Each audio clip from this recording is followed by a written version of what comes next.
What's up, guys? Welcome to Pop Nation TV. Today, man, we got Emile. Hey, how you doing, brother? Shop, Emile. How's it? I'm alright, man. Just out in public, so I had a mask on. Wait. Where you at? I'm at this. Came to meet some people that's here from the US at the what's it called, the President Hotel, or no, the Peninsula Hotel in Greenpoint, Sea Oh, Point. Yeah, but that's you great. alright? That's great. You good? Hello? How you doing? You good? Yeah, I'm good. Thanks. Yeah, I was just having some troubles with the network, but it's good now. Yo, nah, that's how it is Yeah, usually, man. yeah. Yeah, I've been wanting to interview you, man. Nah, I'm around, yo. Sure. Sweet. Yeah, man, for just for the youngsters out there, man, can you please introduce yourself, sir? Yeah, so yeah, my government name is is Emile Jansen.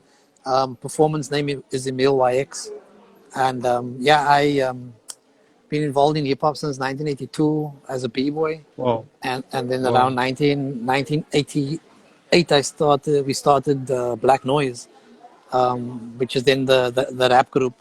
Oh, and you know, shortly afterwards became a full-on like hip hop group with a DJ, a graffiti artist, or aerosol artist, and yeah, just spreading the culture wherever we went. Yeah, that's who I am. Word, word, I don't word, wanna, word, word. don't wanna say too much in the intro, otherwise like I could be speaking for too long. So what inspired you to start b-boying and also to start Black Noise?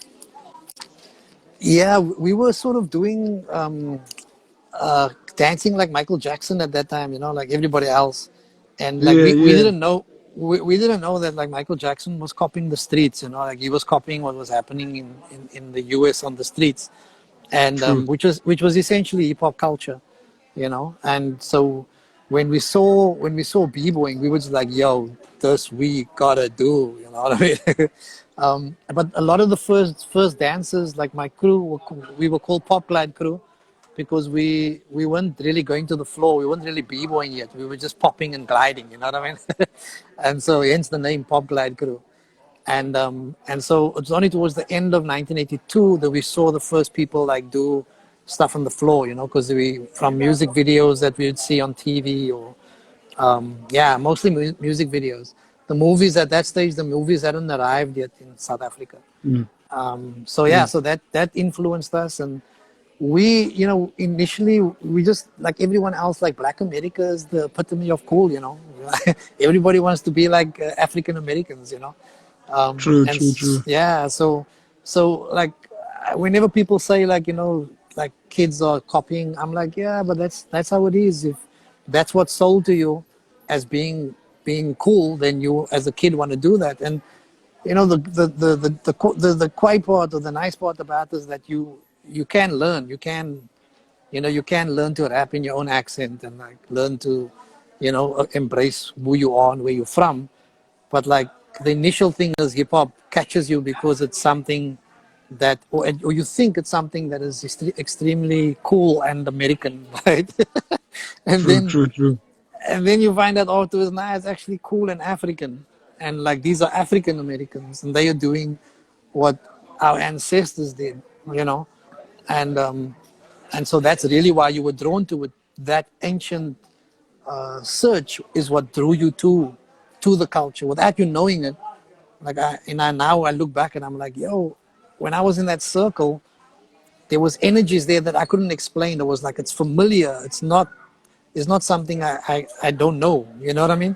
And as soon as True, I true, true. as soon as I jammed to like like traditional drums, I was like, oh shit, this is what this is, right? This is Mm, like people clapping, we're standing in a circle. This used to be a fire. Now, mm. I'm the dance is the fire, you know what I mean? And Yeah, it's you know, evolved. exactly. And then years later I read the story from the Bushmen. It's called Fire the Dancer. And basically they believe that we could change from between elements and human. And there's the story of this guy who, when he danced, his head became like lit up, right? And at the time of darkness, people were like, "Yo." The story is that like the women in the tribe were like, "Yo, we gotta get his head so we can always hunt," and got the men. They're like, "Yo, guys, we gotta get his head, yo." And so, Mm, and they went out, and but the wind heard them, and so when they took his head, they severed his head. The wind blew his head up into the sky, and it became the sun. So had some like deep like Bushman heritage and history that and the irony is whenever somebody is on fire in the circle, and whenever somebody is dope, everyone says like, "Yo, more fire," So mm, it's interesting how this is who we've always been. It's not foreign at all. It's this is from, and like if all humanity come from Africa, then of course it's linked to who we are, right? So yeah. So true. anyway, so True. so that's what I mean. Often I say that it's inspired by music videos and the coolness of African Americans, but ultimately it's my ancestry I saw inside of them, and I didn't know that. Like I was blind to that reality until I years later when I like went and met the Bushman community and read more about the parallels between graffiti or aerosol art and rock art, between the cyclic sounds of the circle and the circle, the vinyl, and the loop of the ancient ones when they chanting, and the loop of the turntable, and the storyteller and the MC. So all of our elements are present within First Nation expression. And when I say First Nation, I mean Bushmen were the oldest Mm, African tribe on the yes. planet. So yeah, so it's a lot of people sometimes say, yeah, hip hop came from nothing, but that's not the truth. I guess Mm, it's insulting mm. to our heritage. It comes from our human experience on the planet. So yeah. True, true, true. You reminded me of Mr. Kawakameni when he mentioned the doo you know, Hmm. like Ah, how spoken poetry and rapping yeah, originates from there. yeah, True, true, yeah, true, true, true. exactly. Yeah. Plus, I've seen like in your work, you've always represented where you come from, like the Cape Flats and all that, Hmm. right? Yeah, You also created like you also founded Heal the Hood, right? So yeah, like I just wanted to know like how has that benefited like or made an impact in you helping society through hip yeah, hop? yeah. I mean, the thing is that when you work with young people, like young people demand that you don't just talk, like you got to do, right? So like if you say, yeah, Through we that. got to change our community, they'll be like, okay, so what must we do? So because I've been working with young people a long time, it demanded that like if they want to learn to b-boy, then I teach them to b-boy. Then they're like, okay, now we're doing battles or we're doing shows, I can earn some money. So it's all practical education, right? And then once I like, okay, I teach people in different places. How do I bring them together to battle? And then, like, is there a battle I can take them to internationally? And like, how can I pull the money from the community in order for the community to see that we have economic power, and not always like wait for a record label or a sponsorship, that Mm, we actually can fund ourselves. So we created like Battle of the Year South Africa, where we choose the best dancers to go to the world champs. And like the main reason we actually hosted the event was to show the young people that we have this collective power, that we can use our collective resources to actually pay for our own flights to go overseas. And then in the process, like for them to see that they can also run jams. So all of the young kids that I influenced back in the day are now doing their own jams, and now touring on their own, like going overseas and participating in international b-boy events. So for me, like the practical education is about you showing more than telling, and as b-boys, like we can't talk a move. You have to like you have to mm. jump in True, and true. show. It's not like with emceeing, you just gotta, even if you make up the most fantastic story, Mm, nobody demands that you do what you say. You know what I mean? true. Whereas with b-boys, you have to show. you know. And the same with, I suppose, with aerosol art and you know, with DJs, you have to have the turntables, you have to spend your money, you have to put the effort in. And so that for me is like a profound lesson that I learned thanks to my community, demanding that I put back into the community, and then also for them um, to to not just talk. You know what I'm saying? To actually take action on whatever ideas or thoughts that they have. You know, yeah. So that's really what inspired the initial most of my work as my community inspired me to do that. You know, and then like I'd also say that not only do the community inspire you to take action on your words, but they they keep you and also keep you accountable, right? True, true. Which is more than what they do for politicians. Yeah, which is something that is missing. You know. Yeah, Yeah. Yeah, and over the years also, I think the other thing is that like my actions made them see that they could do it themselves, right? And then attached to that is also like people like Osmic, who runs Back to the City. Like he came to see the work I did, and he's like, "Yo, I can do this in Joburg," you know. And I know there's people when I toured Sweden that like saw the work we did there, and inspired them. And there's a brother that contacted me when back in the day from California actually, Polski, and like I told him about like the workshops that we do and like how we spread the culture by traveling from one place to the next and to teach other people. And once we did that, like when I told him that, like b-boying and hip hop blew up in the Bay Area in California, like DJ Qbert and all those guys. Like if it mm, wasn't mm, for sharing the idea of sharing, then mm. the culture wouldn't have grown so big. And he often says that, like, yo, Emile, if you influenced like what happened in the Bay, you know. So for me, that is the thing about like we don't know how our actions are going to impact the globe. We all you have to do is like do, you know, to take action to make real your thought and manifest your thought, you know. So yeah, so like when people ask me how did it impact society, is like you didn't really go there with that intention. You just tried to do your best in your community, and then people saw it, and so that's how it spread. You know what I mean? Yeah. True, true, true, true, true, true. Yeah, but also you're also a very multi-talented person. Like you're not only b-boy, but you also even MC, right? Like I Yeah. mean, they have like 12 albums with Black Noise. You got 9 solo albums and then like 7 compilations, which is something a lot of MCs cannot claim. So like what is it that has made you to be so persistent in Yeah. your work? You can. Yeah, I talk a lot, Something so that other MCs can learn from you. you know, the plus is like I learned how to do that myself. Like I had to put out an album myself, so I don't really care with, you know, I know that like the things I say is not going to get onto radio because it's extremely controversial, it's extremely political, and so I don't care that it doesn't get played on the radio.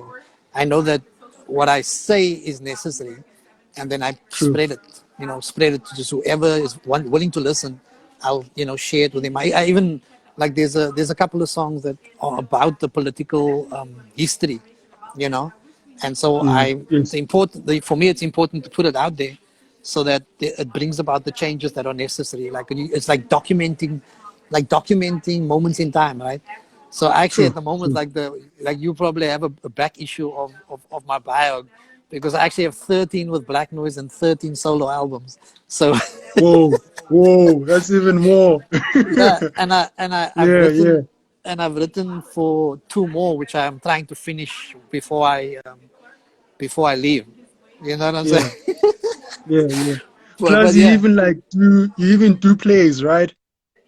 yeah, I finished about 5 plays with, you know, with friends of mine, and so for me it's like to think outside the box, man, to think like diversify the ways that your message can be carried across, right? If you're True. already writing a rhyme, so you can write a book. You know what I mean? It doesn't. True. Why are you stopping at writing a rhyme, right? And so for Yeah. me, that's the important part about it. Is like like diversify the way that you can express yourself, and at the same time diversify your economic possibilities. You know, like most of us are taught this one way to go, like you're going to study to be this one thing, but if you turn it on the Mm-hmm. side, like the way you can pay rent through different like income streams is Comes. much more Yes. powerful. You know what I'm saying? So it's a, Yes. like I call it the mathematics of survival. You know what I mean? I had to do that. You True. True. know? True. True. True. Yeah. True. Yeah. Yeah. Yeah. Plus, you even started like the magazine, The Juice. Like Yeah. it was like the first magazine. So like how do you feel like knowing that you paved the way for other magazines, for other hip hop Yo, magazines? when you do it, you don't really. That wasn't the intention. You know, it's like there was nothing. Nobody was telling our story, and I was getting tired of like. I think I was watching Top Billing or something one night, and this guy by the name of yeah, what was his name? Barry Ronger or something, and like Mm-hmm. he made a joke about hip hop's history, and I was furious. I was like, he was said something like, yeah, it's poor kids that stole hubcaps of cars, and so they end up Mm-hmm. spinning. That's why they're spinning, right? Because they, and Mm-hmm. I was like, he thought it was funny, but I was like, that made me think like, nah, they keep telling our stories for us. We need to tell our own story. And Mm-hmm. so I started, and then people, when I initially started putting out, it was actually called The Message. So they had all of this info, and I shared it with kids at the school I was teaching, because I'm a qualified school teacher at that point, right? And so when I put it out, I saw the hunger, and like people all over the country were like, wanting to know more about hip hop culture. And so I'd like sell it through the post, like postal order, and, like, and send it around the country. And it was all like cut and paste. I type out the articles, put pictures in, and like send it around, to around the country. But it's a, it's a full time job, and I got to a point where I was going to get what do you call it, CNA, and they were like, nah, you have to pay us for putting it out, and you get Mm-hmm. you don't get any money from it. Like the only money you get from it is your advertising. I was like, oh Mm-hmm. hell no, I'm not I'm not doing that. Mm-hmm. um, I. yeah, so we did about maybe 10 or so issues of the juice, Mm-hmm. and it was very like random. Whenever I found time between like performance with Black Noise and touring, I'd put out a copy of it. And then when things started going online, I just jumped on. I don't know if you ever seen Africa's Gateway, that this guy Mo Daddy ran back in the day. And so I'd actually just Mm-hmm. go on and like share with people online, like the things that I used to share in the magazine. And yeah, it got a lot of people to think differently, So because a lot of people want to sign deals, and want to Mm-hmm. like the whole bling mentality, which Yeah. that's for like five people. they don't they don't Yeah. allow more they don't allow more True. than True. five people in at a time. People in. Yeah. Yeah. Yeah. They just want to benefit from You what they know, don't know. and that's how True. the True. system, True. that's how the industry is set up. I mean, it's an industry. It's not a. They don't care about the level of the artistic ability. They don't care about culture. They're a business. They want to make money. And a lot of kids, unfortunately, want to be a part of that without understanding that what it actually is. And if more of us just kept on creating and like going out in our communities and rapping for our community, we'd quickly realize the power we really have. And that the power isn't actually online, because they control what people get to see online. And you know what I mean? Like True. the algorithms don't allow everybody to see what we're saying right now, right? People True. only see that after a while. You put it up, and people then start seeing. So it's a very clever technique to make us believe that they shine the light on us. Like True. True. we need to shine our own light from within ourselves. And that's really the True. power we have. Yeah. So anyway, so yeah, that was the juice. The Juice magazine was just like to, and also I had like I will tell you this story. Like I had the magazine during apartheid as well, and so there was this black consciousness part of the magazine, and someone called me one day and said, "Yo, I have a computer for you. Come fetch it." So when I get to his house, this white guy, Mm, and he tells me, mm. "I'll give you the computer if you leave the black consciousness part out of the magazine." I Whoa. quickly retreated out of his house and like, "Yo, bye." I was like, "Okay." Yes. Wow. Wow. Wow. Wow, Yeah, wow, man. wow. Yeah, it's interesting you mentioned those things about even the algorithms and how everything is just manipulated. You know, Yeah. because I was also having a conversation with one of the guys on I think on Monday from Hmm. Philadelphia. Okay. Like how we need to start actually having our own media institutions as Yeah. hip hop heads, you know, Yeah. and be Exactly. able to tell those stories on our own, right? Exactly. Yeah. Plus, since you've mentioned that you're a teacher, right? I mean, you've been invited. You were once invited in universities such as Stanford, Harvard, and also Trinity, and also UCT and University of Western Cape, right? So I Yeah. just wanted to know, like, how did it feel like for you to be invited in such big places like that and be able I, I'm I'm to kind of share weird like your that. knowledge? I'm kind of weird like that. But like those places don't really impress me because Mhm. uh, like for me, like universities or like Stanford and Harvard, for me, the real people with doctorates are the people who with the lived experience. You know, like True, yeah, we live the experience, and then someone comes and they do the research, and then they get the doctorate. You know what I mean? So when I'm true, there, I speak from a point of view of someone who's living hip hop on a daily basis and hip hop cultural education, and they call it hip hop education when they actually mean rap, because mm, all they really write about is rap. They don't talk about the other elements of the culture, you know. And when I true, say that, a lot of them become very like upset with me because I'm sort of exposing the fact that their research is very divisive. You know, when they do the true, research, the intention of the research is to get their validation, to get their doctorate, true, to get their thesis. So they have an agenda when they write their thesis, you know, and so and they never come back to the community to decode what they encoded. So we have all these lessons we teach, and then they come, they grab it, they extract it from like basically they're mining our minds, right? true, So they extract our knowledge, they take that knowledge, true, and then they encode it into academic mm, speak, and then mm, that is never shared with the community again, you know. mm, So when they encode mm, that knowledge, they never put back into the community. So it's again like almost like actual physical mining and stealing natural resources of Africa. They're now mm, stealing the mental capacity of the people, and almost to a certain extent, in the same way that like online spaces also take people's data and mine that, mm, you know. So it's an interesting mm, like comparison. And when I do this at universities in the US, like a lot of people are shocked at like the freedom in the way that I express what I'm saying, you know, because mm, they most people speak with apprehension because they want to come back, they want to be paid again, they speak with the intention of getting paid. They don't speak truth to power, you know what I mm, mean? mm, mm, And that's what mm, we really need to do is mm, like with being to be as honest and as truthful as we possibly can mm, to the power structures that exist. You know, because mm, the truth of the matter is that the power structures aren't concerned with the majority; they're concerned with the minority. You know, mm, mm, mm, they're always divisive in their intention. And so, mm, for me, as a hip hop cultural activist, it's important that we speak truth to power at all times, mm. because we really have the power. The people have the power. You know, it's the True, circle. The circle owns the power, not the person in the middle of the circle.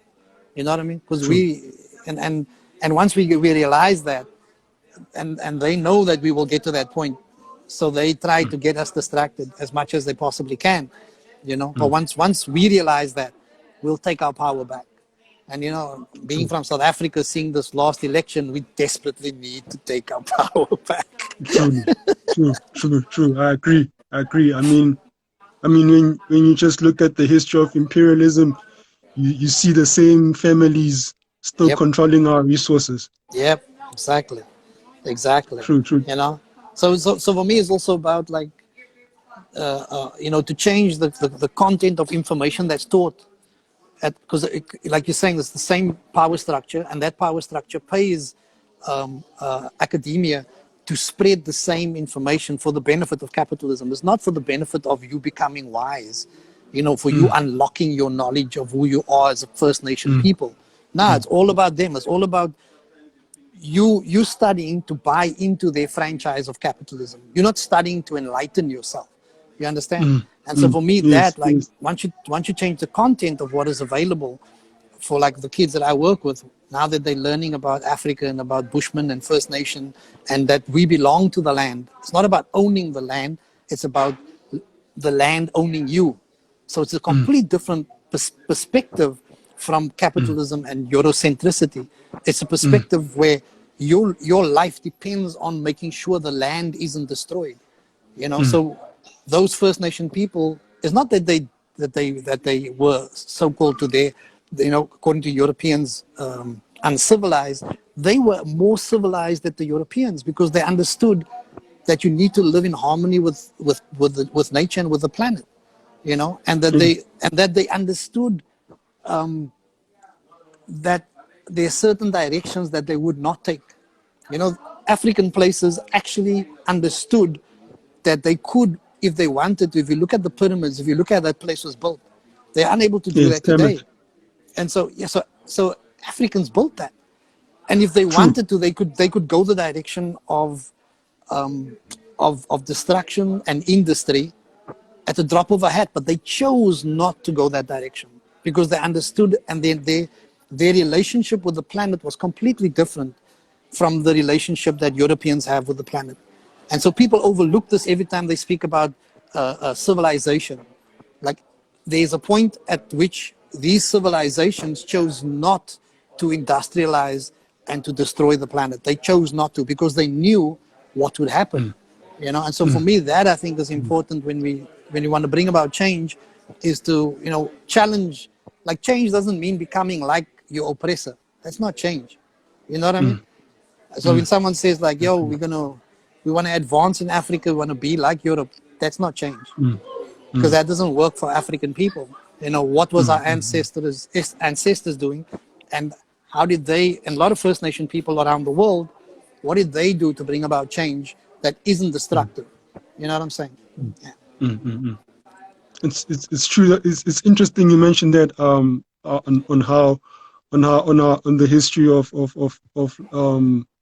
our people, because like no one ever mentions the fact that like we as Africans, we helped the Europeans get out of the Dark Ages. the Dark Ages. Yes, yes, Exactly. yes, like Exactly. like the Moorish people, Yeah. and introducing all those Yeah. alchemy, like Exactly. all those 24 elements, like in the Exactly. chemistry stuff like that, Yeah. and how we taught them how to bath, Exactly. and even Exactly. like even Abrahamic religions. You know what I'm saying?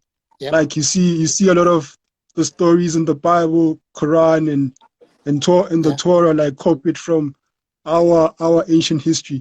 Like Exactly. when you look at the pyramids, and Yep. then you look at Sumeria and stuff like that. I Exactly. think Yeah. I mean, also it's hidden. this could be the reason why. Yeah. Yeah, this could be the reason why like a lot of young people were busy saying it's time for us to have a decolonized education, right? So, like, I wanted to know, Yeah. like, And that for since you are a teacher, right, and you also um do workshops and stuff like that, what can we do as MCs or any other person within the hip hop element to be able to bring that correct knowledge? Yeah.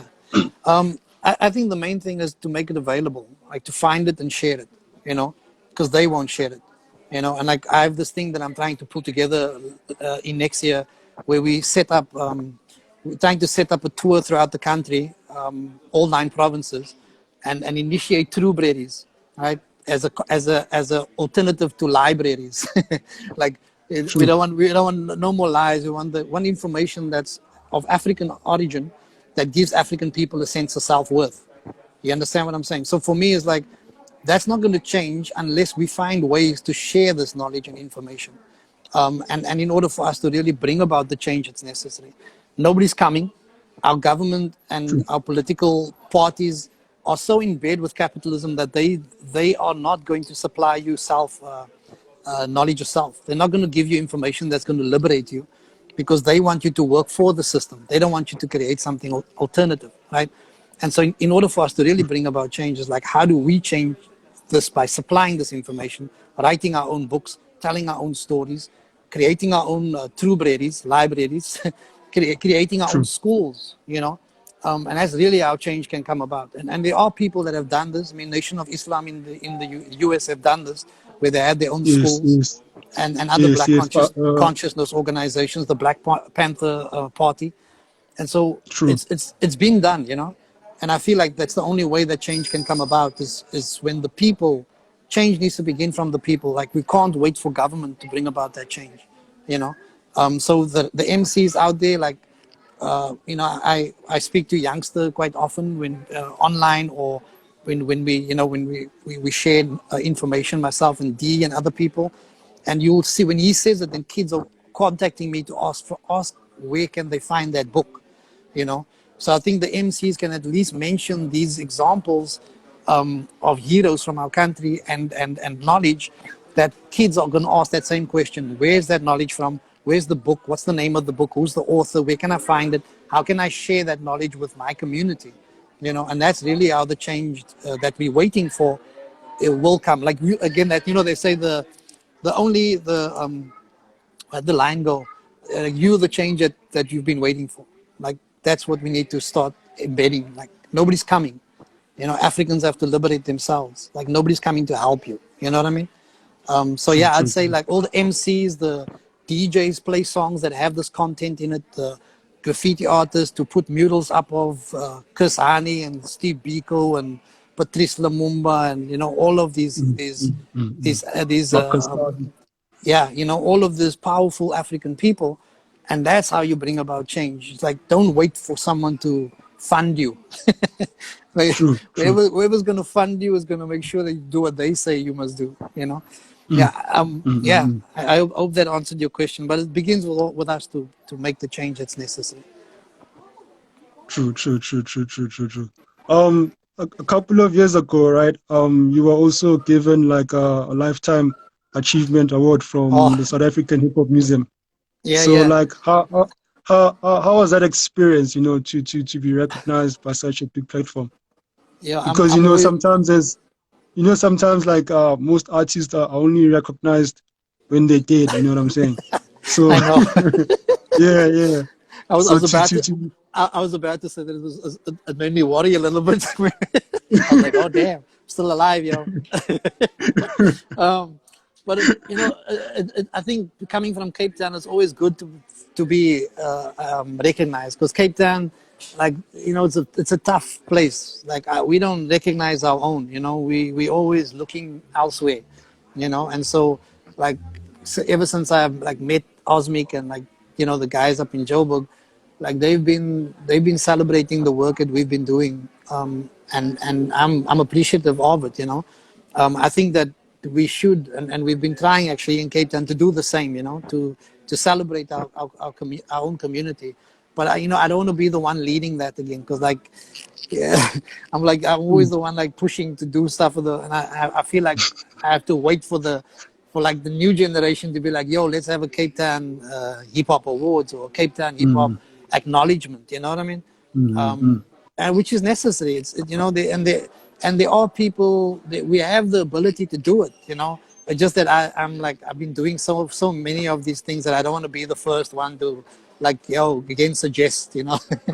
I'll leave it up to mm, you guys, like the guys who are running the podcast and the online spaces. Like, there's a gap in the market.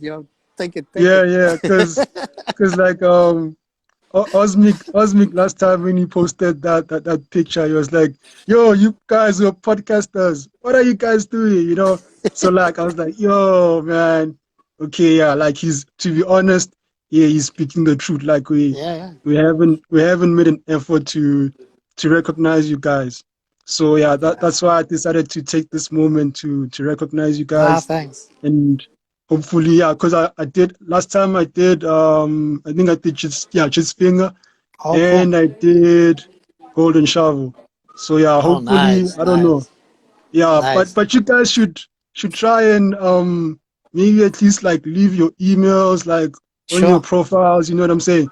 Because Yeah. sometimes you get scared like, ish, should I inbox this guy? Hey, maybe he's gonna think I'm trying to hack him or stuff Yeah, like that. yeah. You see? Let me tell you this. Like, I mean, anyone that like when I first reached out to like Africa Bambata and to Yeah, like Chuck D, like those people are the most down to earth people on the planet. And the same with Shaheen, the Prophets of the City, and Reddy D. You know, so like yeah, like just give it a shot. Most people are open to connect. So yeah, don't be afraid to like ask people because people are always like I think sometimes our fear is greater than the actual like the outcome. You know what I mean? So true, yeah, true, true, true. true, man. Yeah, I No, mean that, I need to bounce. People are yeah, probably yeah, yeah, sure, sure, sure, yeah. Because I was about to say that, like, yo, thanks, oh man. nah, cool. It's Thanks for it's a giving me this opportunity. it's a pleasure, brother, man. Nah, but definitely keep in touch and like yeah, we'll wherever we can do some stuff together. Let's do so. Yeah, yeah, yeah, yeah. Whatever projects that you got coming up, and even the youngsters, Yeah. will also try and expose their stuff too on our platforms. So nice, man. Thanks, Definitely. Thanks man. so much. Keep Peace, well. eh? Appreciate All it. right. Thanks, Sure. thanks, thanks. Bye bye. Sure.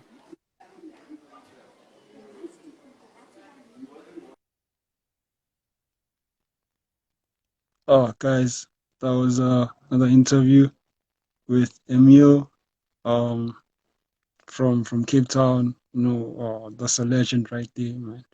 That's a legend right there. I want to thank everyone for watching.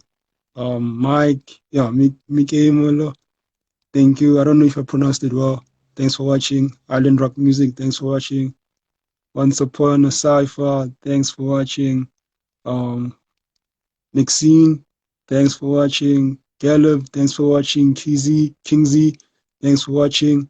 Um, Ivor, Carl, thanks for watching. Koetsi, thanks for watching. Anuj, thanks. Sesifin, shout out. Uh, Covin, thanks. Roxanne, Erika, Sisego, who else? Who else? Iggy 30, um, Muzi, and then Namiuki, yo, 23 Guardians, yo, there's so many people. Shout out to you guys for watching. Yeah, man. Peace, man. We out. We out. We out. We out. We out. We out. Signing out. Mighty Ecliptic. Are we?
Shout out, guys. I was just playing one of Emile's songs, Raw Young Lions.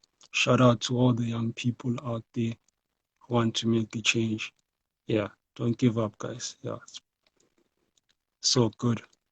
One step at a time. So, yeah, man. Peace.